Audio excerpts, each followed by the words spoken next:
Olá, boa noite. Estamos tentando conectar uma live que nós estamos lá no Instituto não, no NEA, né? Núcleo de Aprendizagem. Vamos lá, Damares. Cadê a Keila? A Keila tá entrando por onde? Lá.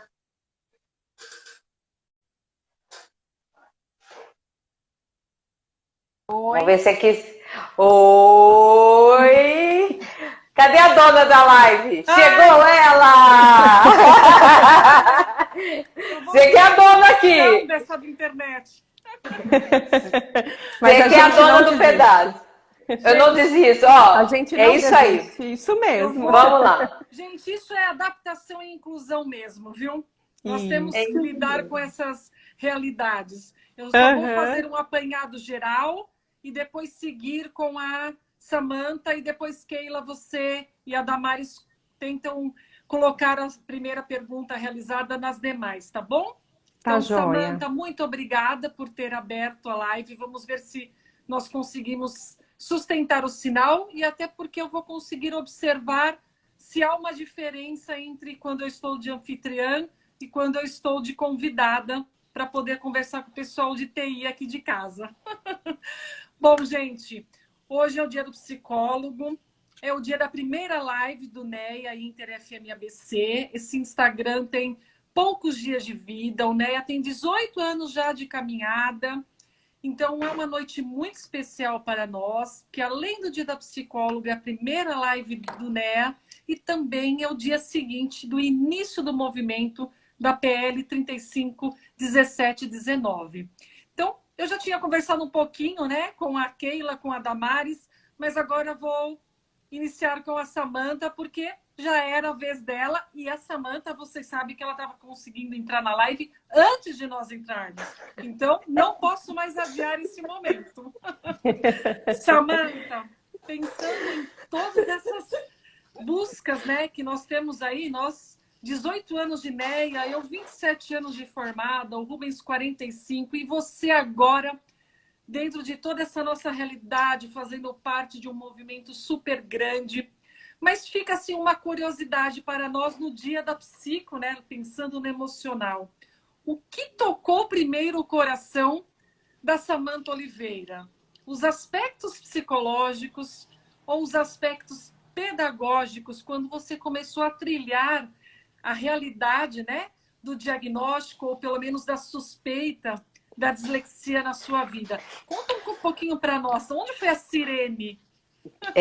Então, assim, em primeiro lugar, é uma honra, muito honra estar aqui com grandes psicólogas nesse dia maravilhoso e eu aqui infiltrada, né, junto com vocês três. Amei o convite, muito obrigada. Essa pandemia veio com grandes tristezas, mas com os grandes presentes, né, quanto vocês, Alessandra, uma amiga já irmã, Dr. Rubens, então assim, eu só tenho que agradecer a Deus. Agora, da sua pergunta, né, eu vou me apresentar bem rapidamente, eu fiz magistério, tenho muito orgulho de falar isso, porque é uma formação, uma base que eu tive, trabalhei muito pouco na educação infantil e logo fui para outra profissão. E de repente apareceu, assim, né, todo muito bem planejado, uma maternidade. E na maternidade surgiu logo na educação infantil, final da educação infantil, já logo no primeiro ano, aspectos comportamentais do meu filho, né? Via que estava sendo sofrimento, ir para a escola, depressão, uma coisa assim que não fazia parte do nosso cotidiano.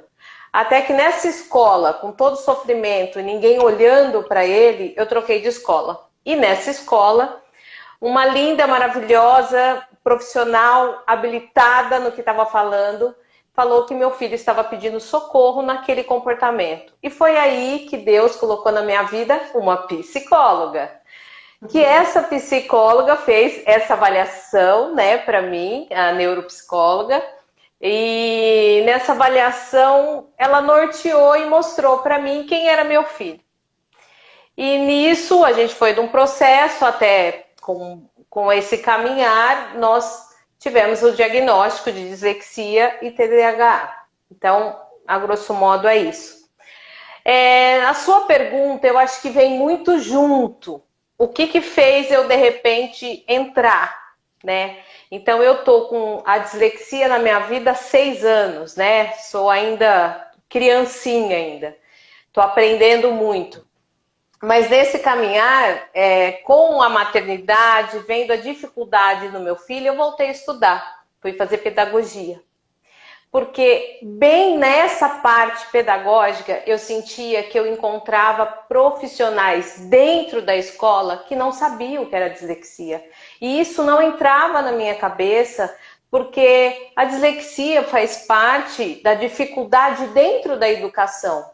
Então, por que um educador não sabe o que é dislexia, né?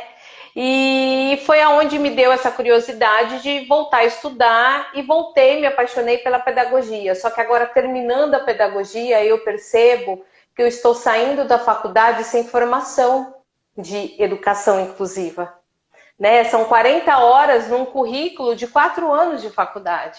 Então, isso não é nada para uma professora que vai entrar numa escola, pegar alunos, né, com esse diagnóstico ou entre outros diagnósticos também. Então, o que mais me impulsionou, né, entrar nessa batalha, divulgar a informação, porque eu não encontrava informação. Então, eu passei por essa trajetória de sofrimento, de luta, de turbilhão de emoção ao mesmo tempo, e vendo o meu filho também com esse turbilhão, e eu tentando administrar tudo isso, e eu me conhecendo. Porque como a gente sabe que é um diagnóstico genético, né, eu me vi ali. E eu falava assim, gente, eu meio passei isso, eu acho que eu passei, mas eu tenho que não deixar ele passar. Então, assim, eu digo que, né, e hoje é muito bom para mim, que eu falo que foi um presente, né, esse diagnóstico. Não foi só uma luz no fim do túnel, foi um presente, porque a gente se descobriu, meu filho se descobriu, eu me descobri muita coisa, né? É o que eu falo, ó, eu já queria entrar na live antes que todo mundo. A minha impulsividade é tão grande que o relógio da Lê era 18 horas, o meu já era 20, né? Então, é tudo bem, sabe? O bom é que a gente se conhece e dá risada dessa impulsividade toda. E eu fico assim, nossa, eu sou assim mesmo, né, não, mas gente? foi super gostoso, porque eu comecei a olhar para o relógio e pensei, nossa, mas será que está errado? Aí nós fomos constatar com todas estavam num horário e Samantha em outro. Mas foi muito lúdico, porque a gente consegue sentir assim, essa pulsão de todo mundo querendo o máximo mais rápido possível poder falar da importância desse tema. A Samantha traz algo muito importante, né? Eu que também tenho a dislexia na minha casa, na minha história. A Keila também tem proximidade com dislexia. A Damares também, não necessariamente ligado a filhos, mas toda a família, de alguma forma, acaba tendo ou alguém com TDAH, alguém com dislexia. Quando a gente começa a observar, sempre vai encontrar, né? E esses talentos, essas dificuldades vão estar lá. E é bem isso mesmo, Samantha. Ali no início, como é na escola que essa realidade vai tomar um impacto maior, principalmente ali no início do Fundamental 1, nós ainda estamos deslumbradas com a educação infantil. No meu caso, assim, como eu já estava dentro da área, né, tinha vários pacientes, eu comecei a observar os sinais um pouco antes. Então, o alarme já estava um pouco antes aparecendo em relação à parte ali do final da educação infantil, que é extremamente importante a todos os profissionais estarem atentos, da área médica e da área pedagógica. Então, realmente, a gente vai encontrar a indisciplina no início do Fundamental 1, a tristeza. A gente começa a olhar para o nosso filho e fala, não reconhece ele na fala de um coordenador, de um professor, porque não combina com aquela realidade que a gente tem em casa. Então, é aí que a gente se desperta para uma força muito grande, que é buscar alternativas. Então, assim, toda essa realidade que nós estamos vivendo aqui hoje juntas, né? Somos 3 psicólogas e uma mãe que vive o emocional todos os dias da vida dela, 6 anos, com os 2 filhos. Então, é muito saber junto, é muita vivência, é experiência na pele, né?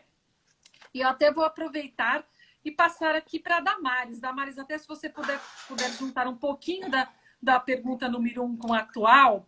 Atualmente, né, neste momento, pensando na pandemia e pensando antes da pandemia, você vê alguma diferença dos aspectos psicológicos, pensando aí na dislexia e no TDAH e também nos outros transtornos do neurodesenvolvimento. Mas você vê alguma diferença? Como que você transita com a psicologia nessa realidade da avaliação inter, pensando em atual pandemia e anteriormente? Há diferenças para você nessa análise? É uma ótima pergunta, né? E aí, juntando até com o que a Samantha relatou aqui, como mãe, como família, a pandemia a gente observa, dentro desse perfil de pandemia, é possível observar, né, na avaliação interdisciplinar, na avaliação psicológica, traços de muita ansiedade nas crianças, né? Não só os aspectos ansiosos, mas crianças mais entristecidas, né? Muito mais introspectivas. Então, essas são características comportamentais que vão aparecendo com mais frequência durante esse período de pandemia, né? Então, uma tristeza aí maior, uma ansiedade muito grande, algo também que vai refletindo no corpo. Então, crianças psicossomáticas a gente encontra, né? Então, com escoriações, autoflagelo,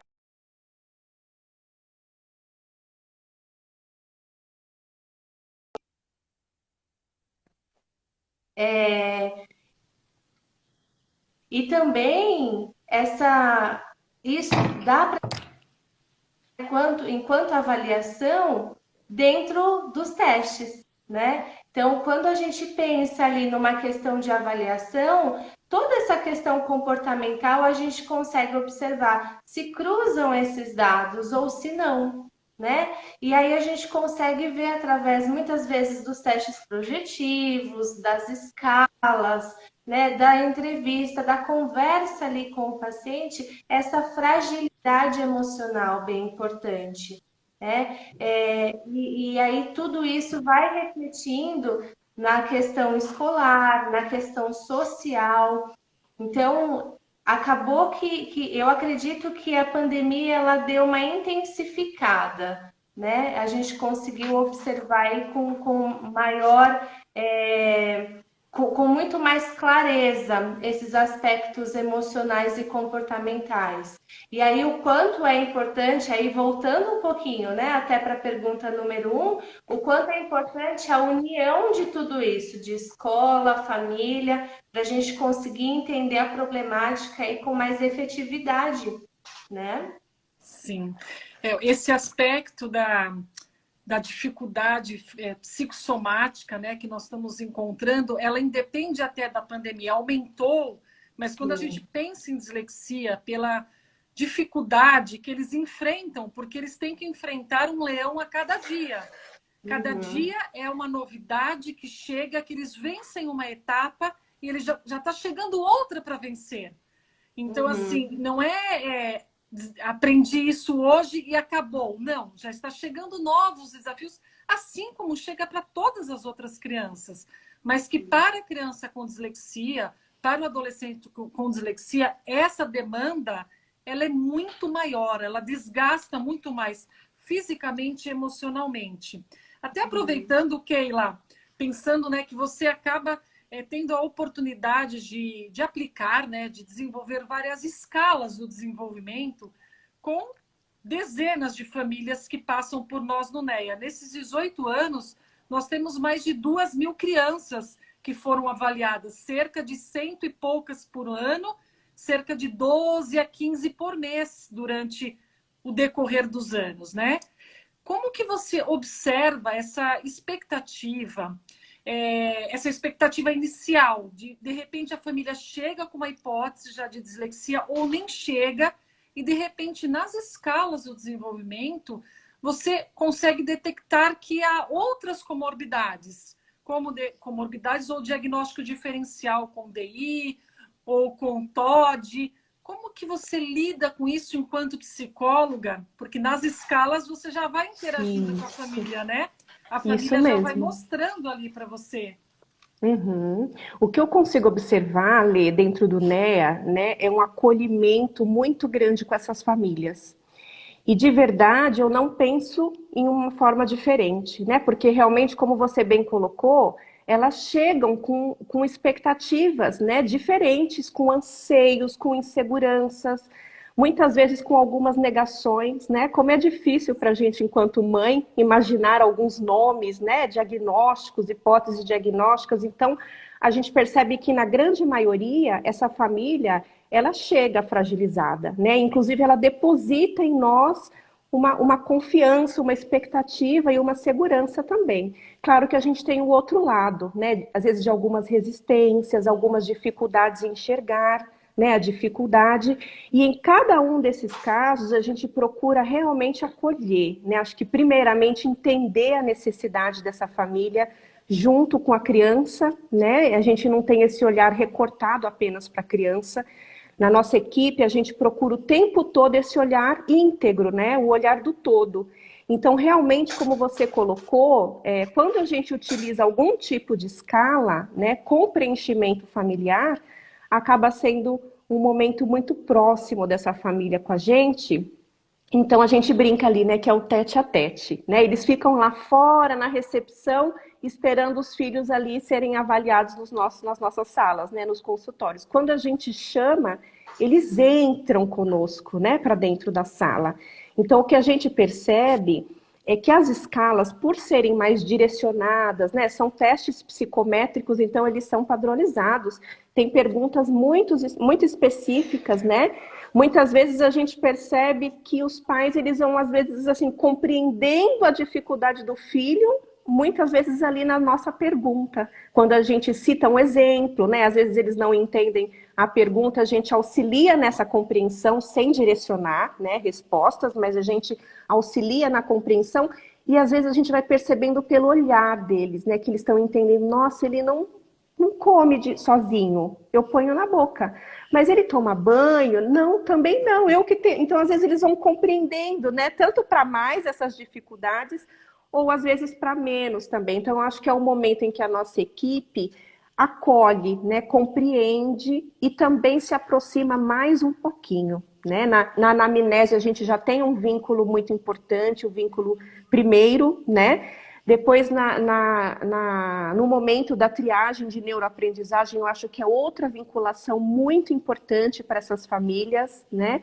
E também esse momento que eles participam da avaliação, eles se colocam, né, através das escalas dos nossos instrumentos. Então, com isso, a gente consegue ver a soma, né? A avaliação interdisciplinar não é recorte, né? A avaliação interdisciplinar é o todo. Então, é esse olhar para cada pedaço que vai compondo, né, a nossa linha de raciocínio, o que de melhor a gente pode compreender e depois encaminhar para essa criança. É verdade, tudo isso que vocês trazem é uma coxa de retalho que se une. Eu vejo a Samantha, né? Conheço a Samantha, a gente conversa todos os dias e ela vai dando uma devolutiva aqui de rosto, de sorriso, de olhar. É como se ela encontrasse isso que vocês estão falando naquilo que a gente vive como mãe diante da dislexia. Nós vamos nos vendo nisso tudo. E lá na faculdade, né, no NEA, no Inter, eu realizo a neuroaprendizagem com os residentes de neuropediatria. E é muito mágico, porque a criança é a única consulta que ela entra junto com os pais. Então, sou eu, residente da neuropediatria, os pais e a criança. Então, Samantha, é um momento muito especial, porque a gente realiza algumas atividades, tanto com a criança quanto com os pais, de leitura, de escrita, de ditado, coisas lúdicas com eles, e que os pais vão colocando assim, nossa, eu não consigo lembrar, e a criança às vezes dá a resposta para o pai, e vice-versa, para a mãe. Então, eles interagem nessa triagem em neuroaprendizagem e vão nos mostrando esse significado da dificuldade e da habilidade de cada um deles. Eles se surpreendem, às vezes, em ver que os filhos estão acertando coisas que eles não sabiam que eles acertavam. E saem até assim mais felizes da consulta, do atendimento. É claro que tem a preocupação, a dislexia é uma demanda muito grande e quando comórbida com o TDAH, ela se torna ainda muito mais relevante, né, Samantha? Samantha sabe bem isso na realidade. Até aproveitando, Samantha, você que tem disseminado assim, informação, nossa, todos os dias praticamente a Samantha se dedica a levar informação para as pessoas. Pensem só, né, que nós estamos aqui hoje preocupadas com o sinal e a Samantha faz isso praticamente todos os dias. Ela está à disposição de passar informação e de absorver. Você tem sentido que o projeto ele tem ajudado a amenizar a aflição de famílias? Assim, como que você sente o retorno? Porque eu sei que muitas famílias te procuram. Mas, olha, eu me surpreendi essa semana. Essa semana, 4 alunos fazendo TCC, de pedagogia, fazendo TCC, me procuraram há meses atrás, né? Querendo meu relato. Eu achei incrível o interesse deles, porque eles acharam tão leve o jeito que eu falo da dislexia, que eles se interessaram, e pela minha história. Então, assim, isso eu estou aprendendo dia a dia, principalmente com famílias. Famílias também, eu aprendo muito, muito, até coisas que a gente troca, porque é uma troca. Eu falo assim, eu não ensino nada, eu troco. Porque assim, às vezes eu tô um pouquinho mais para frente, tem outra que tá mais para frente, outra tá mais para trás, e a gente se mistura, a gente faz uma inter, igual vocês, né? A gente faz uma inter e se mistura ali e um vai levando com o outro. Por quê? É difícil, não é fácil, é desafiador. Emoção da gente também, mesmo se tem algum transtorno ou não, a própria família, né? Eu sou muito impulsiva, então eu tenho que me controlar isso, além de controlar o meu filho, né? Então, assim, é diário e por hora eu tenho que pensar, respirar, né? Respira, cheira a florzinha, sopra a velhinha, assim, diariamente. Né? Mas isso, gente, se tornou leve. Sabe por quê? Por causa da informação, né? Então, assim, é isso que eu percebi nesse, vamos dizer, eu tô há 6 anos na dislexia, mas o projeto, ele estourou aí faz 1 ano, mas ele tá há 2 anos andando, né? Mas faz 1 ano que ele realmente apareceu. Mas eu percebo que isso só faz eu crescer como pessoa, e as pessoas, olhando a minha história, percebem que elas pertencem em algum lugar.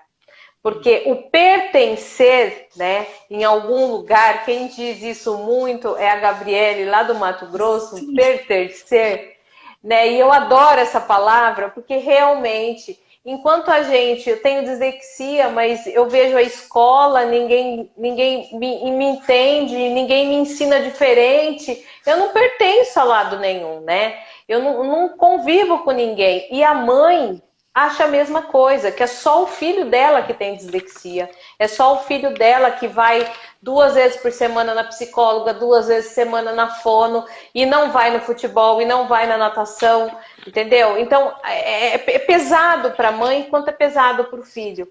Então, eu falo que o projeto veio para mostrar a leveza, né? Que esse diagnóstico, com muita dificuldade em enfrentar ele, que não é fácil, é dia a dia, mas a gente tem que se tornar ele leve.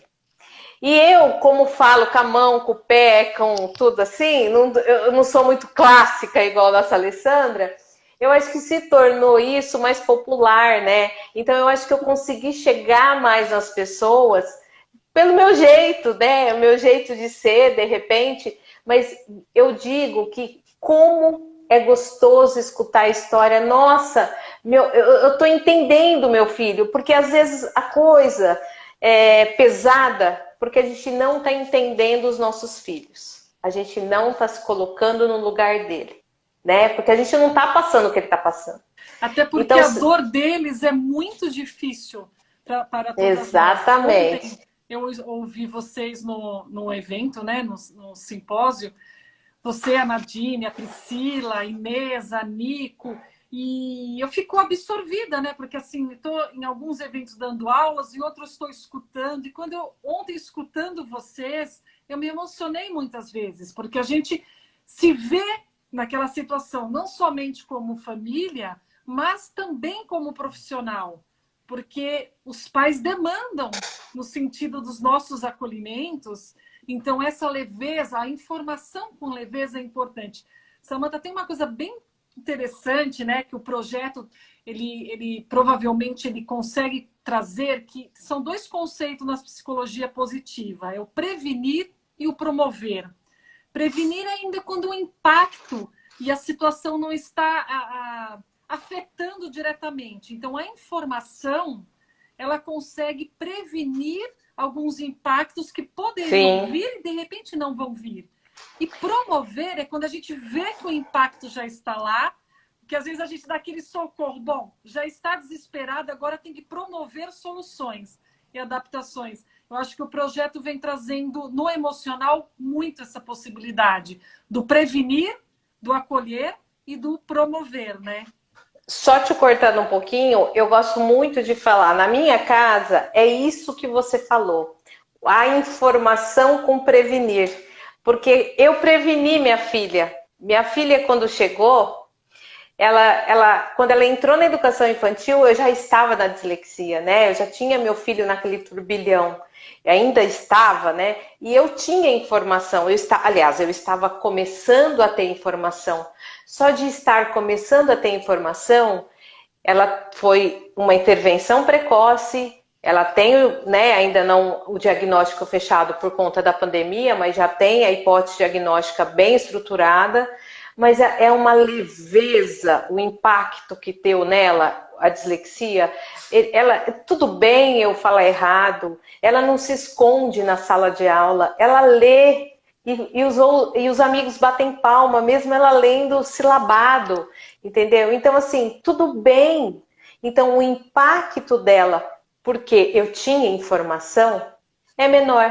E isso ela vai levar para a vida dela inteira. Enquanto o meu filho, até hoje, vocês sabem bem, eu sempre estou lá no emocional e eu atrás do Dr. Rubens Socorro. O emocional, porque não adianta só o pedagógico com ele. Ele foi tão massacrado quando ele tinha que ser levado, né? E esse massacre foi tanto que até hoje ele leva, né, essa angústia com ele. Então, o impacto que a minha filha tem, né, é por isso, porque eu já tinha informação.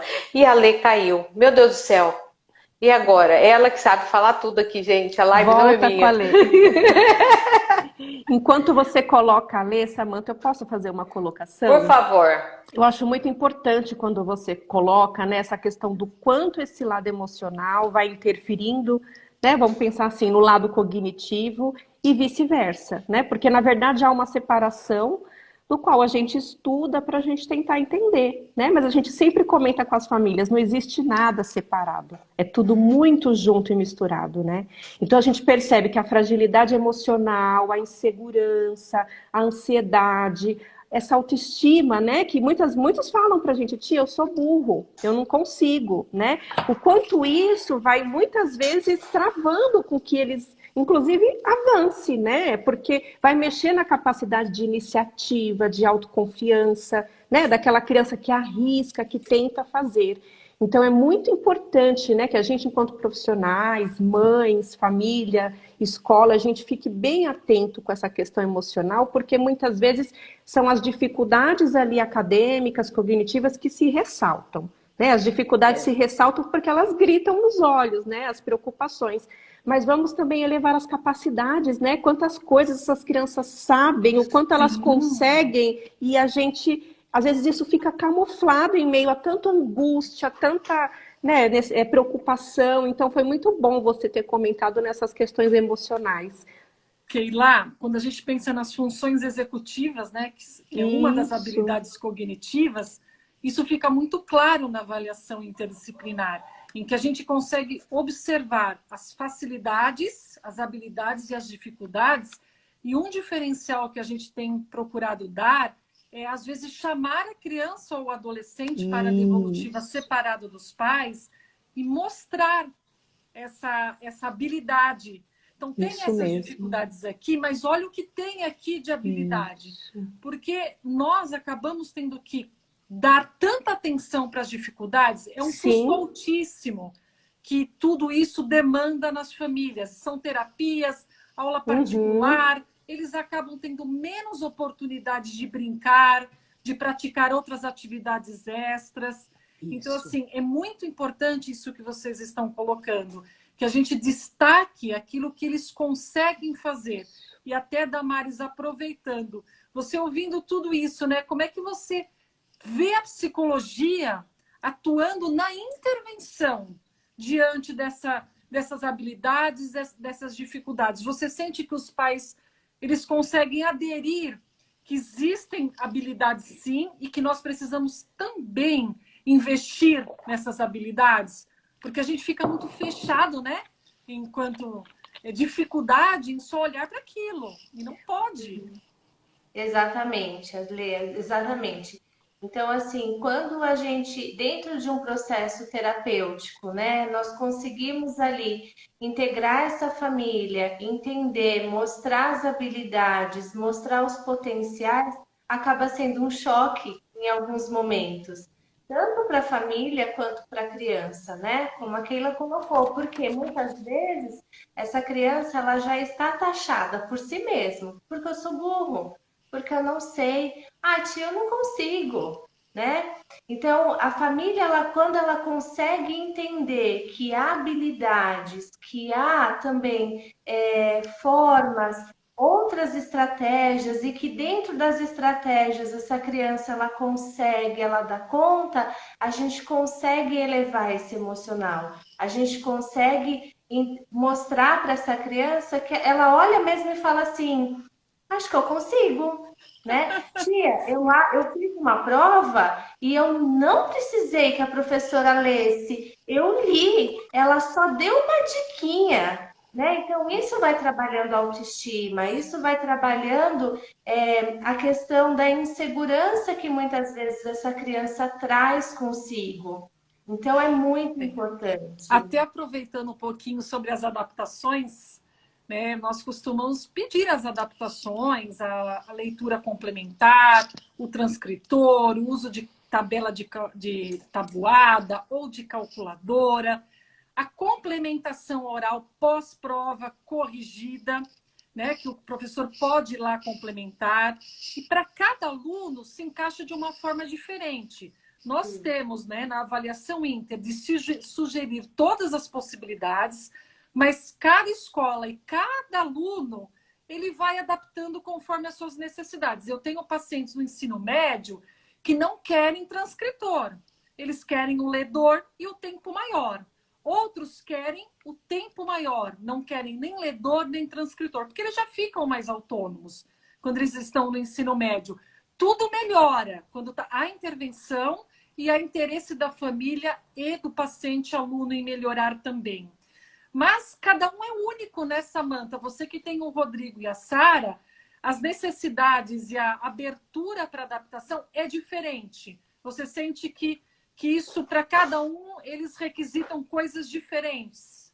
Sim, as terapeutas, até no caso, que fez o percurso do meu filho mais velho no começo, são as mesmas que está fazendo o percurso da Sara, né? Então, eu percebo até quando eu vejo como teve momentos, aliás, está no momento online ainda, elas estão, eu percebo até algumas coisas diferentes.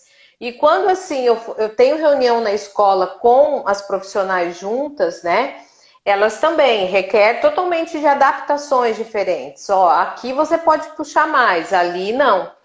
E no caso, por exemplo, do Rodrigo, ele teve um momento que a adaptação era muito rica, era muita coisa, tipo tempo, ele tinha perguntas mais enxutas.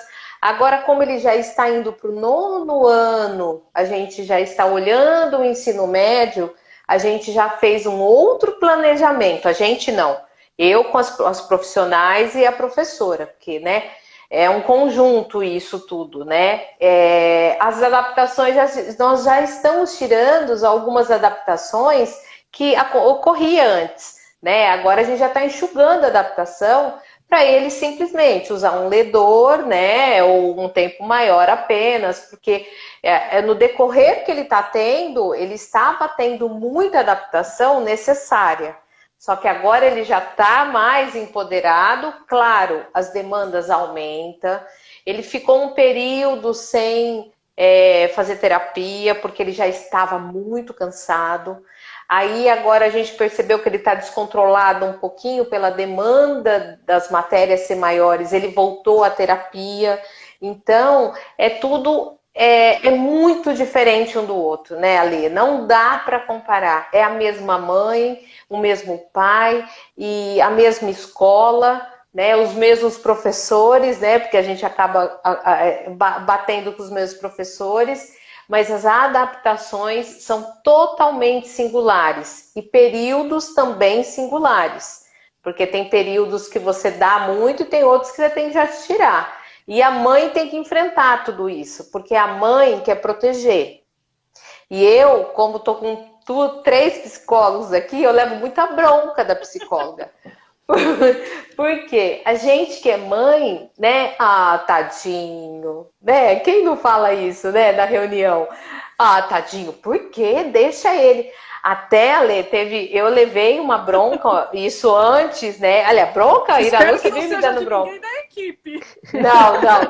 Não, mas eu falo, levo bronca no bom sentido, é uma bronca carinhosa, né? Eu cheguei, porque quando você chega no consultório, vocês bem sabem, você já analisa a entrada, né? A entrada e a espera. Você imagina eu entrar, né? Bolsa, carro, né? Aquela coisa com 2 no consultório. E eu imperativo. Imagine se o consultório, até a cadeira cai. Mas eu cheguei, ela já analisa. E eu fui amarrar o sapato do meu filho. A bronca que eu levei. Deixa ele tentar amarrar. Eu não deixava, né? Ele tentar amarrar o sapato. Mas ele não vai. Eu, assim, né, olhando para ela, ele não consegue, assim, né, sem ele escutar. Deixa ele errar. Qual o problema dele errar? Então, assim, você tá vendo o olhar da mãe, esse cuidado. Então, a gente também tem que se policiar quanto mãe. Mas as adaptações são totalmente singulares. A gente tem que relevar as broncas que a gente leva, sabe? Mas é tudo pelo bem. É tudo pelo bem. Ô, Samanta, Keila, Damares, lá na neuroaprendizagem, na triagem, nós fazemos algumas perguntas de autonomia, né, Keila? Sobre se usa faca para cortar a carne, a pizza, se amarra tênis, se anda de bicicleta. A bicicleta a gente tem relevado porque a geração mudou no sentido de oportunidades, né? Até por motivos de segurança mesmo, a gente percebe que as famílias recuaram muito sobre o andar de bicicleta na rua. Mas o tênis é bem comum eles falarem que não amarram, e a faca é muito comum. Como nós estamos com os pais, eles falam assim, ela não deixa.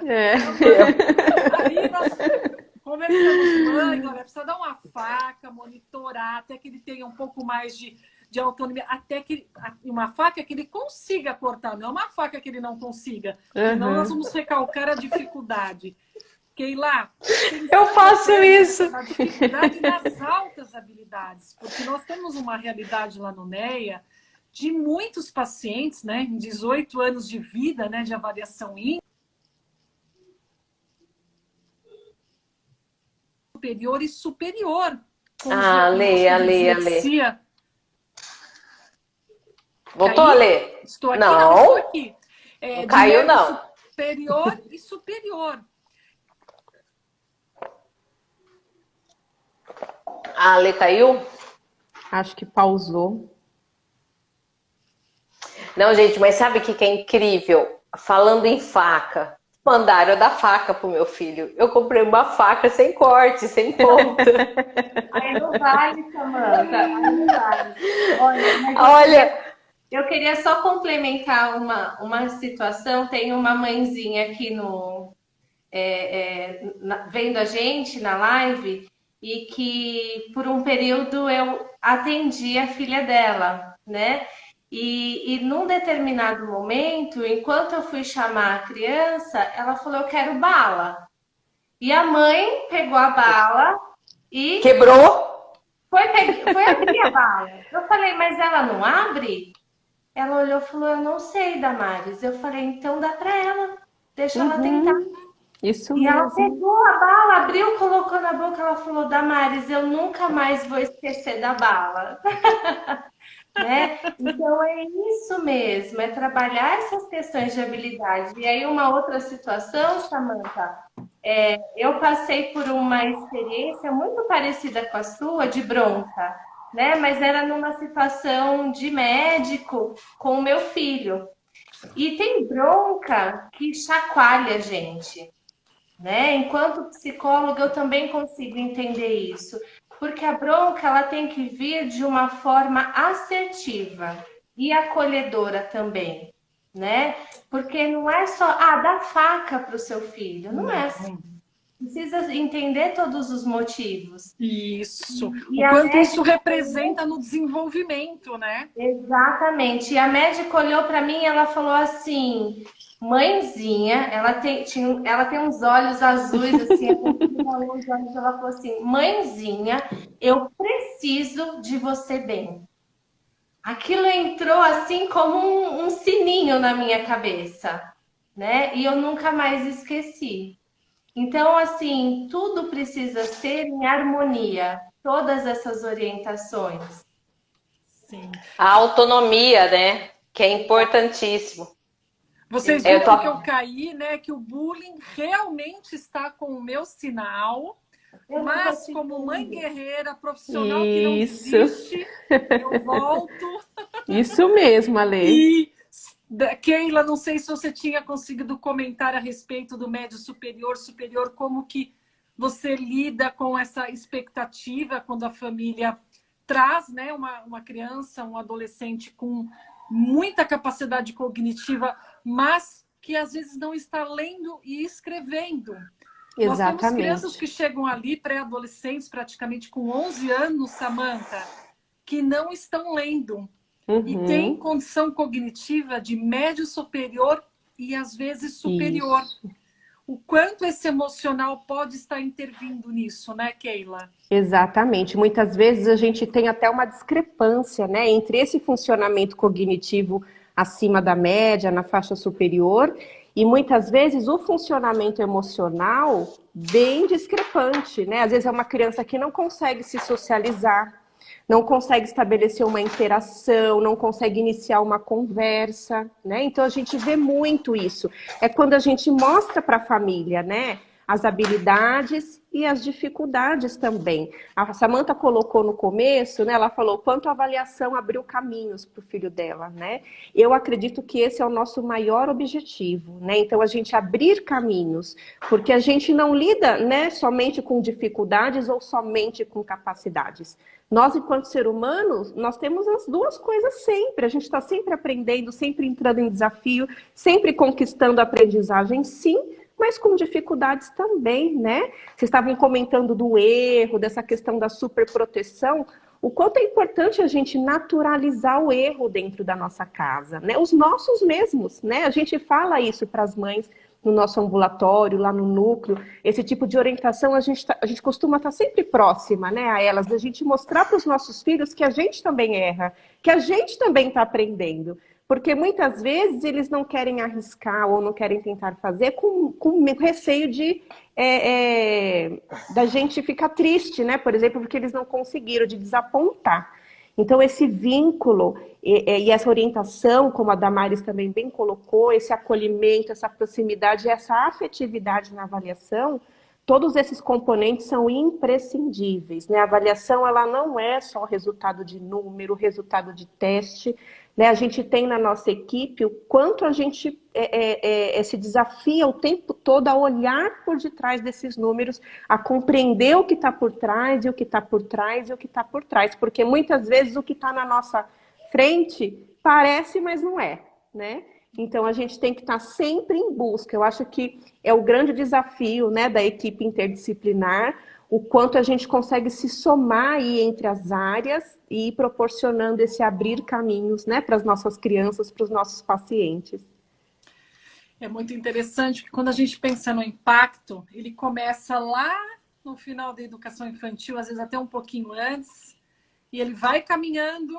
Chega Sim. no ensino médio, independente de ter ou não um quadro de dislexia, a gente já vê o adolescente, o jovem adulto, preocupado com a escolha profissional, preocupado Sim. com um vestibular que não contempla talentos, mas sim aquilo que se decora, né? Então, nós temos um sistema de seleção para ingresso na faculdade que não colabora em olhar para essa individualidade de cada um deles.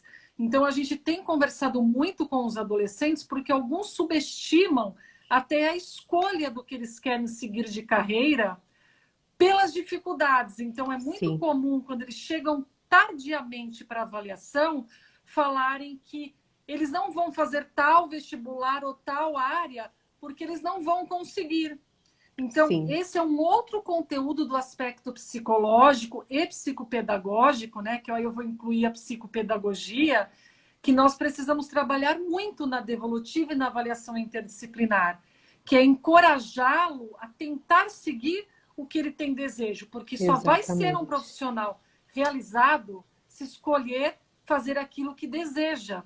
Se estiver nivelado pelo diagnóstico, vai ser muito complicado, porque já é difícil se sair profissionalmente bem em diversos países. Imagina se a gente não faz aquilo que gosta. Uhum. Eu queria pedir a oportunidade da Maris falar um pouquinho sobre o projeto do Cine-NEA. Nós já estamos aí quase chegando no momento de finalização, mas o Cine-NEA, ele junta um pouquinho disso tudo que a gente está falando, né? Que as famílias irem assistir os filmes, congregarem as emoções, é um chororô e um sorriso largo também durante os filmes. Fala um pouquinho para nós do Cine-NEA, Damares. E exatamente o que nós estávamos falando hoje enquanto reunião, né? O quanto essa questão emocional aí vem à tona, porque traz, né? Então, o Cine-NEA, ele é uma oportunidade em que o núcleo proporciona, né? Quando nós estamos refletindo sobre um filme, sobre determinada situação, e ele vem justamente de encontro com essas questões emocionais, né? Cada filme, cada filme ele é pensado, ele é assistido por nós, ele é trabalhado ali, o que nós conseguimos observar, e aí nós oferecemos então às famílias, né? Um dia que as famílias é aberto ao público e eles vêm para assistir esse filme e depois para trazer uma reflexão. É muito rico, né? O retorno que nós temos de tudo isso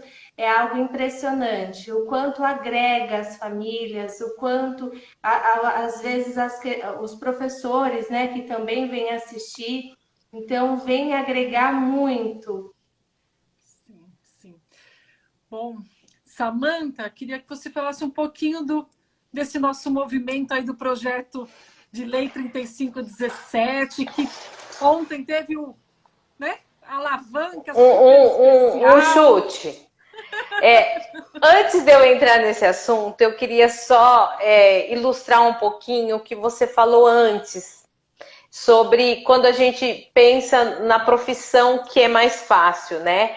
Então, meu filho entrando nesse ensino médio, ele já pensando, eu cobrando, né? Falando, ô filho, o que você quer ser? O que você quer ser? Ele falou, mãe, olha como que é, né? Eu sei que escola é difícil me entender. Então, eu acho que eu vou fazer qualquer coisa muito fácil e fico nas minhas terapias, porque nas terapias eu aprendo muito mais. Então, você está vendo como que a gente está no pé da educação? Como essa educação tem que mudar? Aliás, parabéns, né? Porque a fono do meu filho maravilhoso é integrante, né? Desse núcleo maravilhoso, né, Adriana? Então, assim, palmas que ela está na equipe. Mas o Rodrigo é apaixonado por ela. Mas, assim, você está vendo como a educação precisa mudar? Como a educação precisa ter um outro olhar? Se ele que está lá dentro, ele sente que a própria educação não olha para ele como tem que olhar para ele, né? Agora, falando desse projeto de lei, é um projeto de lei antigo, é de mais de 11 anos ele está na luta, né? Vocês bem sabem melhor que eu, que vocês, Dr. Rubens, você, Alessandra, já foram à luta, foram para Brasília, já bateram o pé lá. E então, assim, deu uma parada, né? Ele, como tudo, né, no Brasil, como tudo no Brasil é muito lento. Agora, como assim, né, eu tô no movimento, tal, eu também tô, né, quanto vocês também, fazendo parte desse movimento para a gente, dia 1º de setembro, vai passar por um conselho, né, vai passar lá para dar mais um caminho, da gente dar mais uma respirada. Então, assim, eu tô pedindo pro pessoal, né, entrar, ó, é PL, para todo mundo marcar aí, a PL 3517/2019. Ela está tramitando há 11 anos, não é a Samanta que está lançando, é há 11 anos, tá, essa batalha, né? Então, a gente está pedindo para vocês entrarem no site do Senado, tem o link aqui na minha bio, tá, o site do Senado, e votar lá, vote sim. Para a gente, quanto mais pessoas ajudarem esse movimento, o que essa PL está falando? Ela está falando as adequações, os direitos dos nossos filhos dentro da escola e capacitação para os nossos professores. Então, isso é de grande importância e dá uma desafogada na saúde, quanto para vocês, né, Damares? Com certeza, com certeza. E o quanto é bacana esse movimento, né, Samanta? Que lindo!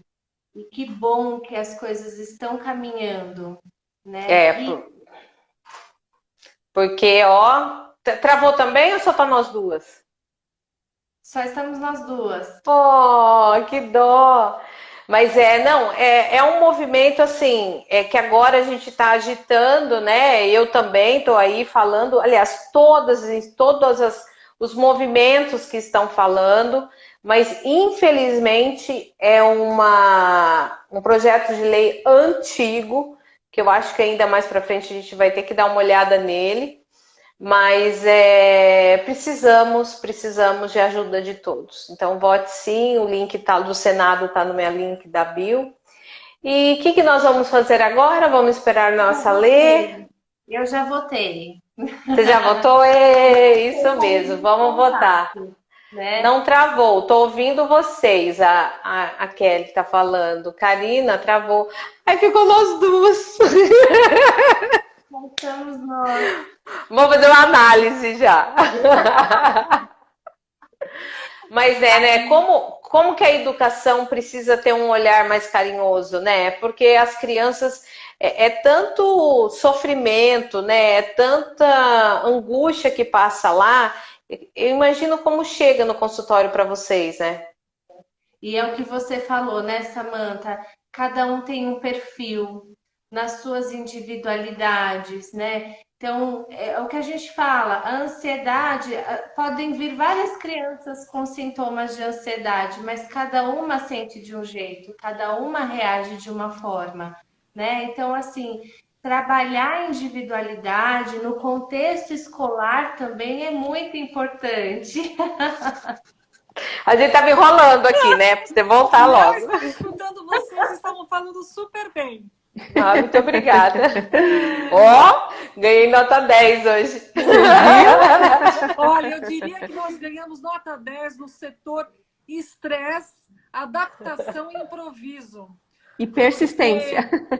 A naturalidade com que nós estamos lidando com esse vai e vem, com essa realidade de live noturna de sexta-feira, só mostra o quanto todos nós evoluímos tecnologicamente e quanto a gente se permite a não dar certo e a voltar a tentar. Tudo bem, errar, né? Esse movimento, ele é muito rico para a gente entender que não dá para ser tudo na perfeição. Algumas coisas vão sair, às vezes, totalmente como a gente espera, como a gente planeja, como a gente idealiza, que é assim que a gente faz com os filhos, né? Quando a gente engravida, a gente já idealiza o nome, a escola, tudo como vai acontecer. E a caminhada, ela vai nos proporcionando as adaptações. Então, eu fico muito feliz que todas essas dificuldades aqui tecnológicas estejam acontecendo com vocês aqui na tela comigo. Porque isso só mostra o quanto somos 4 mulheres resilientes. Eu vou pedir, né, para que vocês façam as considerações finais. Na próxima live eu vou estar em outro lugar separado aqui do Rubens, o Vitor, para a gente não concorrer na internet. Porque eu acho que tem um fator aí do espaço, né, físico, e pedir para vocês iniciarem as considerações finais, a Damares, depois a Keila, depois a Samantha, deixar uma mensagem para quem está aqui conosco, para os psicólogos e para as famílias e principalmente para os pacientes, né? Vamos lá, Damares? Ok, bom, eu gostaria de agradecer imensamente, né, novamente, dizendo isso pela oportunidade em poder compartilhar, em poder conversar com vocês, como a Samantha falou, é uma troca, né? O Inter, a gente vai somando e a gente vai agregando.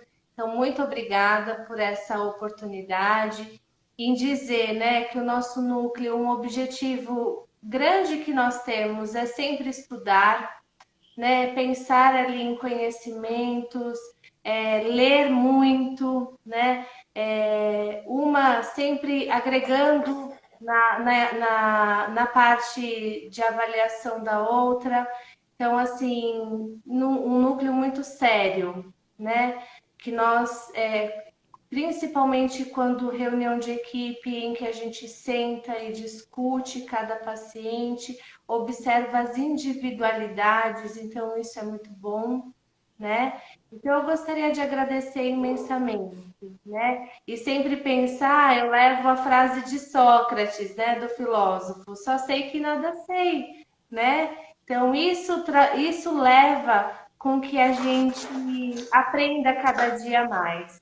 E muito obrigada, viu, Ale? Keila? Eu acho que a live simbolizou o nosso ensaio de vida, né? Simbolizou os nossos desafios na avaliação interdisciplinar. Então é assim mesmo, a gente cai, a gente levanta, a gente fica inseguro, a gente tem medo, a gente se preocupa, né? Mas o mais importante é essa coisa da esperança, do tentar, do enxergar outros caminhos, outros lados, né? Essa resiliência que eu acho que todos nós na pandemia, de alguma maneira, mexeu conosco, né? Para a gente, nessa adaptação, readaptação e nesse movimento todo que nós viemos fazendo. Eu queria agradecer muito a todos que ficaram com a gente, firme e forte, indo e vindo, foi maravilhoso. Eu sumindo e voltando, sumindo e voltando. Não tem problema. Um beijo bem carinhoso para todos. Mais uma vez, muito obrigada pela Faculdade de Medicina ABC, o Núcleo, a Alessandra, que organizou tudo com muito carinho. Samantha, Damares, por a gente poder compartilhar tudo isso aqui com todos vocês, né? Um beijo bem grande. Posso deixar um beijinho especial? Meu paciente Lucas deixou uma mensagem aqui para mim, linda. Eu queria deixar um beijinho para ele. Ele é muito símbolo de tudo que nós comentamos aqui hoje e um grande menino. Um beijo bem carinhoso. Obrigada a todos. Ah, que lindo. Samanta. Eu, né? Eu só tenho que agradecer. Muito obrigada pela oportunidade, pelo convite. Eu aprendo muito com vocês. Eu adoro ouvir vocês, porque eu falo, gente, é real tudo isso, né?